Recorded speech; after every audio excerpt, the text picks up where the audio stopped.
petit peu original, c'est parti d'une idée un petit peu folle, comme toujours dans ce musée, où effectivement on essaie de mettre en avant des choses essentielles de la vie, c'est-à-dire des sens que souvent on oublie. Alors les sens ils sont sollicités de plusieurs manières, comme vous le savez. Ce soir, on a essayé d'en mettre un en avant, forcément, c'est la vue, avec cette belle exposition qui explose en couleurs. Et quand on parle de couleurs, forcément, on est obligé de parler de Marie-Pierre, que vous allez découvrir ce soir. Ça coupe, je ne sais pas pourquoi, mais Marie-Pierre, que vous allez découvrir, pardon, Marie-Pierre Servanti. Faut savoir qu'à la base, c'est un architecte qui a eu une idée magique et qui a développé un petit peu sa pensée à travers les couleurs. Parce que les couleurs nous entourent tous les jours, c'est un élément auquel on ne prête pas forcément attention, et pourtant il va pouvoir nous guider dans nos émotions, il va pouvoir évoquer différentes choses. Alors c'est vrai que moi, par rapport au vin, les couleurs du vin, elles vont nous évoquer peut-être l'âge du vin, en tout cas elles vont nous donner un ordre d'idée, ces couleurs, sur les sensations qu'on va ressentir derrière. La peinture, Rolf vous en parlera, la couleur à travers la peinture, mais forcément, c'est pour vous sensibiliser aussi, et très certainement vous éveiller des sens. En tout cas, des émotions. En rencontrant Rolf il y a quelques années aussi, il y a 10 ans de ça, il était là pour faire une exposition. Après son passage au Sénat à Paris cette année, il nous a proposé de revenir s'exposer ici, à travers cette exposition qui s'appelle Les gouttes et les couleurs. Pourquoi? Parce que vous allez remarquer un petit peu sur chacune des œuvres que vous aurez toujours une goutte qui peut être aussi une larme qui représente un petit peu l'infini, qui représente la vie. Donc ça, je laisserai Rolf le rôle de vous en parler. Moi, je voulais juste vous donner un ou deux petits chiffres, puisque des fois, on ne se rend pas compte, allô, que suivant les émotions, les larmes qu'on pleure, eh bien, elles n'ont pas tout à fait la même densité. Un raisin, lorsqu'il produit du jus, il va faire des gouttes qui n'ont pas la même densité, pas les mêmes forces. Mais il faut savoir qu'un humain, en moyenne, dans sa vie, il va pleurer 80 litres. Et ça, c'est quelqu'un qui est heureux. Si on parle des dépressifs, ça peut faire peur, les chiffres. Ouais. Donc, il faut savoir que les larmes, quand on parle d'une goutte de vin, quand on parle d'une goutte de peinture, il y a énormément de liens. Et le lien principal, c'est les émotions que ça vous évoque. Et j'arrête, parce que sinon je vais parler pendant 2 heures. Merci à tous d'être venus, et je vais laisser la parole à Rolf dans un premier temps, parce qu'après on fera une petite interview de Marie-Pierre. On ne peut pas la laisser partir comme ça.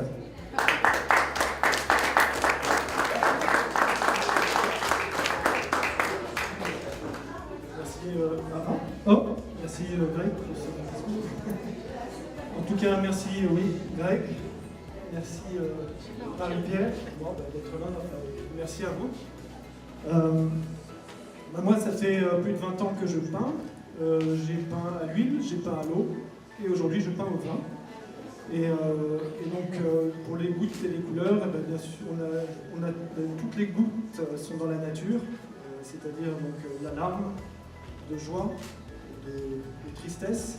On a aussi la goutte qui coule sur la bouteille de vin. Et moi, ma goutte, c'est la goutte qui coule sur la peinture pour justement montrer cette continuité où la peinture ne s'arrête jamais de progresser, et sur une toile, on peut imaginer que ça continue, et qu'elle ne s'arrête jamais. Donc ça, c'est l'idée derrière. Et donc voilà. Et donc cette exposition, j'espère que vous allez l'apprécier, parce que si vous l'appréciez, vous aurez bonne goutte. Donc voilà, bonne goutte à vous, et je vais passer aux couleurs maintenant.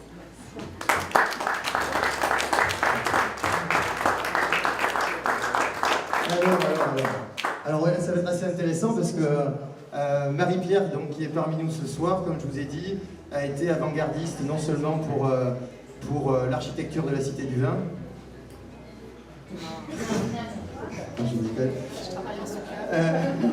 Donc Marie-Pierre, elle va vous expliquer quand même son métier qui est peu connu et qui en fait fait des ravages dans notre quotidien, puisque comme je vous l'ai dit, les couleurs, ça évoque des émotions, ça évoque des lieux, ça évoque plein de choses. Donc Marie-Pierre, ce que j'aimerais bien, c'est non seulement que tu te présentes, mais bon, chromo architecte, ça veut peut-être tout et rien dire pour certains, en tout cas ça veut dire beaucoup, parce que c'est une profession qui est née de sa personne.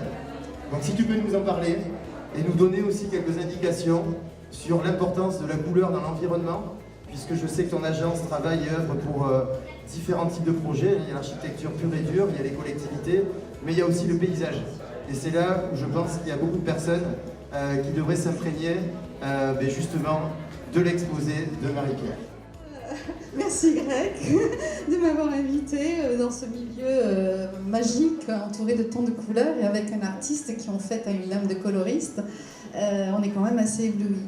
Alors en fait j'aurais voulu vous inviter d'ores et déjà pour la prochaine Académie de la couleur en mars. J'espère que vous pourrez venir. Et donc ce métier de chromo-architecte que je me suis octroyé en tant que titre, puisque architecte coloriste c'est forcément redondant et c'est un pléonasme. Tout architecte est censé travailler la couleur et les matériaux. Donc être architecte coloriste, oui, c'est pour dire qu'on travaille la couleur. Donc j'ai inventé le mot de chromo-architecte, donc ça intrigue un petit peu. Et en fait, quand j'ai commencé mes études d'architecture à Bordeaux, il n'y avait pas d'enseignement de la couleur. Aujourd'hui, ça se divulgue un peu plus. Et c'est en autodidacte et en passionné que je me suis lancée dans cette recherche. Donc ça fait déjà peut-être 30-35 ans. Et ça m'amène à faire des projets, donc tu parles d'environnement, ça m'amène à faire de l'urbanisme chromatique, c'est-à-dire des études de site et d'environnement par des chartes couleurs de ville qui sont applicables dans certaines villes, notamment celle d'Arcachon. J'ai travaillé sur celle de Bordeaux, j'ai travaillé sur les couleurs des portes de Bordeaux. Et en architecture pure, c'est proposer des mises en couleur de bâtiments, de façades de couleurs. Et en intérieur, c'est mettre en couleur des lieux recevant du public au niveau du confort visuel, des harmonies, des ambiances adaptées aux fonctions des lieux. On ne va pas créer une crèche ou un musée avec les mêmes tonalités, les mêmes couleurs que dans une prison. Si on peut dire, c'est un peu mon rêve de faire une prison, parce que je crois que psychologiquement et au niveau des émotions, la couleur peut apporter beaucoup de choses. Voilà, c'est la première question. C'était une première question. Alors après, n'hésitez pas, si vous voulez poser des questions, forcément, soit à Rolf ou à Marie-Pierre, vous êtes les bienvenus. J'ai pas pour habitude d'animer des soirées, en tout cas des questions de ce type-là. Mais c'est vrai que ça serait bien, Marie-Pierre, que tu expliques que l'Académie de la couleur, dont tu es la présidente, la fondatrice, tous les ans, organise un événement qui pourrait intéresser forcément les architectes qui sont parmi nous, parce qu'il y en a, et les gens qui s'intéressent tout simplement aux émotions que peuvent nous dégager nos yeux. Nos yeux, oui, parce qu'en fait la couleur est fille de la lumière, tout démarre de la lumière. Après, vous avez des ondes électromagnétiques qui vont frapper un objet et puis qui réfléchissent dans notre œil, qui n'est qu'un outil pour transmettre au cerveau. C'est pour ça que les émotions sont toutes différentes pour tout le monde. Alors, qu'est-ce que tu m'as posé comme question? L'Académie de la couleur, mais oui. Donc, depuis 8 ans, nous avons une équipe qui organise un colloque à Bordeaux, au musée d'Aquitaine. Et ce colloque, en fait, est un tremplin, un trait d'union entre chercheurs, industriels, praticiens et utilisateurs de la couleur. Donc c'est une culture transversale et on organise des conférences qui peuvent aussi bien parler des couleurs des artistes que de la physiologie de l'être humain, que de la science ou de la matière, des pigments, de l'histoire. Voilà, donc nous avons commencé avec une quarantaine de personnes en public. Et là, c'est encore confidentiel, on est 150, 180 personnes qui viennent une fois l'an nous retrouver au musée d'Aquitaine ou d'autres lieux, on va voir si on fait autrement. Voilà, donc c'est par passion qu'on est tous là à vouloir parler de cette couleur dont l'être humain est capable de voir, c'est extraordinaire, entre les infrarouges et les ultraviolets. Mais il ne regarde pas. Et pourtant, tout est couleur dans notre monde, tout ce qui nous entoure est couleur. Et on n'a pas de fondation de la couleur comme on pourrait avoir au niveau de la musique, comment ça s'appelle, le conservatoire de la musique. Il n'y a pas de conservatoire de couleur.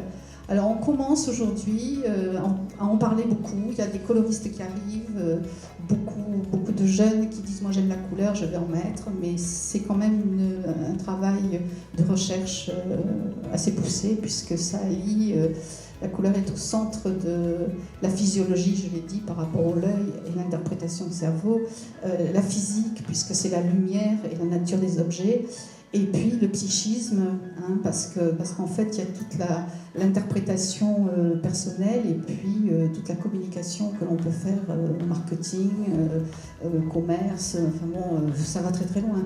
Et tout s'exprime par la couleur et on ne s'en rend pas compte et on ne l'étudie pas, ou chacun l'étudie dans son domaine. C'est pour ça que l'Académie voudrait, pas vulgariser, mais sensibiliser le grand public à toutes ces notions. Voilà, donc on a besoin de partenaires, on a besoin de soutien. Je vous ai apporté des petits flyers pour vous expliquer qu'aussi on fait des cours, des stages, si une demande suffisante, pour parler de la couleur, mais on parle de la couleur de façon cartésienne et objective. Là, ce travail, il est cartésien et objectif, hein, il est mesuré, il est progressif, c'est que des couleurs pures, c'est extraordinaire. Il n'y a pas de nuances grisées, quoi. Vous êtes vraiment dans la dynamique de la couleur et la saturation, hein, c'est ça. Et donc, je trouve ça intéressant en fait, de former des stages et de former les jeunes pour qu'ils comprennent cette couleur objective et mesurable. Et qui n'est pas toujours de la couleur intuitive qui sort du tube, quoi. Bon, voilà. Donc il y a plusieurs domaines pour parler de la couleur. Enfin, je vais m'arrêter moi aussi parce que je pourrais être intarissable peut-être. Allez, peut-être une dernière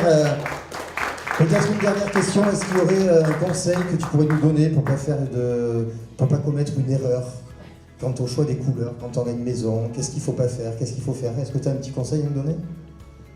Simplement, voilà, tu tombes dans le panneau, c'est-à-dire qu'en fait on cherche des recettes. Il n'y a pas de recette. La couleur domine tout, elle décide pour nous. Et si on veut l'influencer, se l'imposer, ça ne marchera pas. Parce qu'une couleur appelle une autre couleur. Une couleur, elle vit dans son environnement et il y a l'effet spatial de la couleur, il y a les contrastes simultanés. Ça fait que chaque fois que vous allez mettre un rouge à côté d'un violet, il ne sera pas le même. Enfin, tout bouge tout le temps à cause de la lumière qui est ingérable. Alors, mon conseil, c'est que si vous aimez la couleur, faites-vous plaisir, allez-y, mettez vos intérieurs comme vous le sentez, n'ayez pas peur, et puis si ça ne va pas, vous recommencez, c'est que de la peinture, c'est pas... Voilà. Sinon, la difficulté que j'ai, moi, en fait, avec mon agence, où je travaille avec mon associé, c'est qu'en fait, on met des lieux en couleur dédiés au public. C'est-à-dire qu'on va mettre en couleur un hôpital, on va mettre en couleur un musée, on va mettre en couleur des bureaux. C'est pas son salon, c'est pas sa maison. Chez soi, on fait ce qu'on veut. Mais souvent, les PDG ils disent dans leur bureau, demandez à ma secrétaire. Alors la secrétaire, qu'est-ce qu'elle fait? Ou sa femme, ou sa maîtresse? Enfin, moi, je ne veux pas exagérer. Mais... Et donc cette dame ou cette personne à qui on va dire, faites-moi ce que vous voulez dans les bureaux, va faire à son propre goût. Et en fait, ça ne va pas plaire à l'ensemble de la population qui vient, aux visiteurs. Donc il faut arriver à créer des ambiances qui s'adaptent à un public. Voilà. Écoutez, merci beaucoup.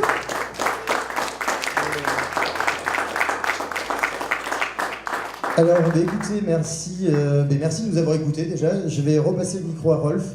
Mais juste avant, je tenais à vous préciser quand même que ce qu'on vous sert comme vin rouge ce soir, c'est une cuvée qui est un peu particulière puisque vous remarquerez qu'il y a forcément le lion qui est le goûteur de vin qui représente cette exposition en ce moment, mais c'est avant tout un autre lion. Car aujourd'hui, avec ce musée et le musée voisin avec l'histoire maritime, on a pour ambition effectivement de parler de plus en plus de notre région parce qu'on oublie, on est ouvert à l'international, c'est bien, il le faut, sauf que nous on recentre les choses. Et ça, ce lion, pour nous, et Rolf a justement choisi les bonnes couleurs, c'est le lion de la Nouvelle-Aquitaine. Ah, et bien voilà, c'est fini. Désolé. Allez, voilà, on est bien là. Allez, hop. Donc, tout ça pour dire que ce que vous avez dans les bouteilles, c'est un vin qui est fait par un grand chirurgien qui n'a pas pu être là ce soir. La personne qui l'aide à faire ce vin, c'est Jean-Claude Berrouet, qui est un monsieur qui est modestement le meilleur vinificateur de Merlot au monde. Et là, vous avez 95% de Merlot dans cette bouteille qui est fait par Jean-Claude Berrouet. Et on a dédié cette cuvée pour le nouveau lion d'Aquitaine qui est dynamique, qui a des tanins qui sont fins mais qui peuvent vivre avec de l'élégance, une belle couleur. Bonne dégustation. Merci.